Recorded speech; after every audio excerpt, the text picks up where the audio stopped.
2024-এর স্বৈরাচার বিরোধী গণ আন্দোলনের মধ্য দিয়ে সংগঠিত গণ অভ্যুত্থানের 100 দিন পার হতে যাচ্ছে।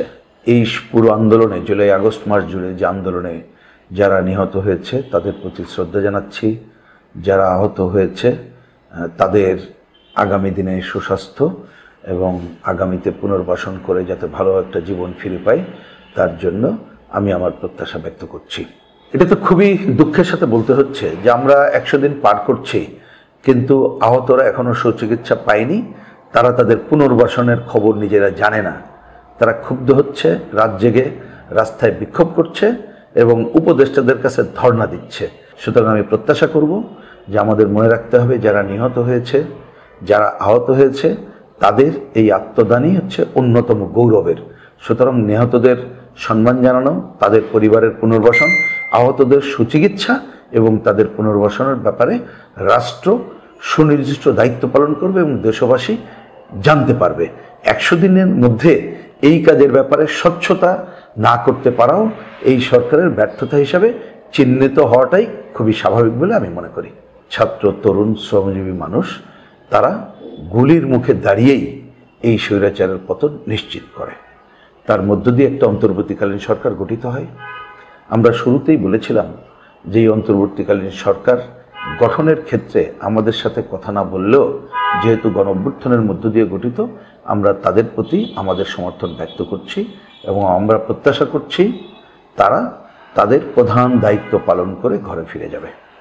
সাধারণভাবে প্রশ্ন এসেছে যে প্রধান দায়িত্ব বলতে কি আমরা মনে করি। আমরা পরিষ্কার করে বলেছি যেটি কোনো বিপ্লবী সরকারও না, আর এটি রেগুলার সরকারও না।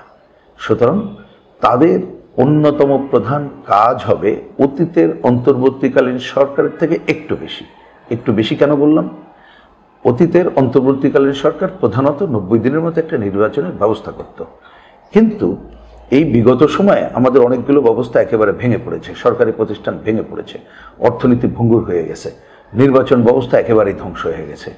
আমরা যার জন্য বলেছিলাম যে অন্যতম প্রধান কাজ হবে জনজীবনে শান্তি ফিরিয়ে এনে অর্থনীতি পুনর্গঠনের কাজটা শুরু করা, আর নির্বাচন ব্যবস্থার আমূল সংস্কারের জন্য আলোচনা শুরু করেই নির্বাচন ব্যবস্থা গড়ে তোলা এবং একটা সুষ্ঠু গ্রহণযোগ্য নির্বাচন অনুষ্ঠান করা। এই সাথে আমরা একটু বলেছিলাম যে কতগুলো প্রতিষ্ঠান গড়ে তোলার জন্য তারা রাজনৈতিক দল এবং চিন্তকদের সাথে কথা বলে কতগুলো ঐক্যমত্য তৈরি করতে পারে, যেটাকে সংস্কার কার্যক্রম হিসাবে নাম দেওয়া হয়েছে। আমরা বলছি যে নামেই হোক না কেন, কোথায় কি করা যায় এ ধরনের একটা রূপরেখা তারা হাজির করতে পারে ঐক্যমতের ভিত্তিতে। তো সেটি কাজটা এগিয়ে থাকলো। তাহলে দাঁড়ালো যে একটা ভালো নির্বাচনের মধ্য দিয়ে নির্বাচিত সরকারের কাছে ক্ষমতা হস্তান্তর করাই হবে প্রধান কাজ, আর কতকগুলো কাজের যে সংস্কার করা হবে তার রূপরেখা তৈরি করে রাখা। পারলে কিছু কাজ তারা শুরু করতে পারে, কিন্তু মূল কাজ হবে নির্বাচিত সরকার এই কাজটি করবে। এখন একটি বড় প্রশ্ন দেখা দিয়েছে যে অতীতে আমরা দেখি এই নির্বাচিত সরকার যদি জনগণের পক্ষের সরকার না হয় তাহলে তারা দায়িত্ব পালন করে না। কথা তো ঠিক, 90-তে আমরা তাই দেখেছি। কিন্তু আমাদের তো ভরসা করতে হবে জনগণের উপরে। জনগণের প্রত্যক্ষ ভোটে নির্বাচিত প্রতিনিধিদের উপরেই আমাদের ভরসা করতে হবে। আমাদের তো এই মুহূর্তে কোনো বিকল্প নাই। আমরা এই জন্য বলেছি যদি সংস্কার প্রশ্নে, বিভিন্ন প্রতিষ্ঠান গড়ে তোলার প্রশ্নে, জনগণের প্রশ্নে, জনকল্যাণের প্রশ্নে যদি আমরা ঐক্যমত্য তৈরি করতে পারি তাহলে নির্বাচিত সরকার অবশ্যই বাধ্য হবেন ওই কাজগুলো করতে। আর যদি সেই নির্বাচিত সরকার না করে তখন যারা ঐক্যমত্য আমরা তৈরি করেছিলাম আমরাও তাদের বিরুদ্ধে কথা বলতে পারবো, জনগণও তাদের বিরুদ্ধে রুখে দাঁড়াবে। ঠিক এইটার মধ্য দিয়েই বাংলাদেশ একটা গণতান্ত্রিক ধারায় এগিয়ে যাবে এবং নিশ্চয়ই আগামীতে স্থানীয় নির্বাচন, জাতীয় নির্বাচন, এই নির্বাচনগুলোর মধ্য দিয়ে জনগণই ঠিক করবে যে তাদের প্রকৃত প্রতিনিধি কারা।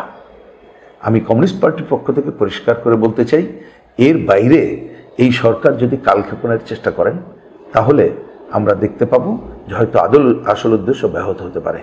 কারণ আমরা এই সময় দেখছি যে জনজীবনে শান্তি ফিরে আসেনি, জিনিসপত্রের দাম প্রচণ্ড বেড়ে গেছে, মানুষ ক্ষুব্ধ। জনজীবনে শান্তি যদি বলেন, আমি এই যে গ্রাম থেকে ঘুরে আসলাম দেখলাম যে মানুষ খুবই ক্ষুব্ধ। আমরা এই জন্যই মনে করি যে এই সব কিছু রক্ষক হতে পারে সাধারণ জনগণ। এই জনগণকে উজ্জীবিত করার জন্যে আমরা 1 তারিখ থেকে 15 তারিখ পর্যন্ত দেশব্যাপী কর্মসূচি দিয়েছি শোষণ বৈষম্যহীন গণতন্ত্র জাগরণ যাত্রা। অর্থাৎ এটা গণতন্ত্রকে উজ্জীবিত করার কাজ জনগণকে সাথে নিয়ে আমরা করব।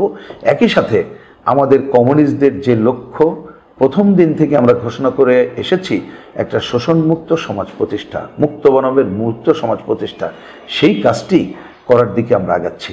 ইতিমধ্যে আমরা দেখলাম সারা দেশেই যেখানে আমাদের বন্ধুরা গেছেন, আমরা গেছি, সাধারণ মানুষের সাথে কথা বলেছি, ব্যাপক সারা মানুষের কাছে আছে। মানুষ আসলে হতাশার মধ্যে আছে। তারা আমাদের প্রতি তাদের রেসপেক্ট সেটা প্রকাশ করে, কিন্তু প্রচার মাধ্যম সহ নানা কারণে আমরা দৃশ্যমান না হয় তারা তাদের ক্ষোভের কথাও বলেছে আপনাদের অনেক দিন ধরে চিনি, কিন্তু সব কথা কেন আমরা জানতে পারছি না, শুনতে পারছি না। তা আমরা জানি প্রচলিত মিডিয়া আমাদেরকে প্রচলিত যে প্রচার ব্যবস্থা সেটা হয়তো আমাদের কথা বলবে না। আমরা এই জন্য সিদ্ধান্ত নিয়েছি, আমরা আবার মানুষের কাছে যাব, আমরা পায়ে পায়ে হাঁটব, বাড়ি বাড়ি যাব, মানুষকে উজ্জীবিত করব, এবং এই উজ্জীবিত করার মধ্য দিয়ে বাংলাদেশের কমিউনিস্ট পার্টি দীর্ঘদিন ধরে যে আন্দোলন করে যাচ্ছে, আমরা সেই আন্দোলনকে অগ্রসর করব। আমরা 2024-এর গণ অভ্যুত্থানের আকাঙ্ক্ষা বাস্তবায়ন করতে চাই, কিন্তু মনে রাখতে হবে 1971 সালের মহান মুক্তিযুদ্ধের মধ্য দিয়ে আমরা দেশ স্বাধীন করেছিলাম। তার আগে 24 বছর পাকিস্তান স্বৈর শাসকের বিরুদ্ধে সংগ্রাম করা হয়েছিল, 200 বছর ব্রিটিশের বিরুদ্ধে ব্রিটিশের শাসনের বিরুদ্ধে আমরা সংগ্রাম করেছিলাম। সুতরাং মুক্তিযুদ্ধের চেতনা, গণ অভ্যুত্থানের আকাঙ্ক্ষা, সেটাকে ধারণ করে বাংলাদেশে শোষণমুক্ত সমাজ, সমাজতন্ত্র প্রতিষ্ঠার সংগ্রামকে আমরা বেগবান করব জনগণকে সাথে নিয়ে। আমি জনগণকে সেই সংগ্রামে এগিয়ে আসারও আহ্বান জানাই।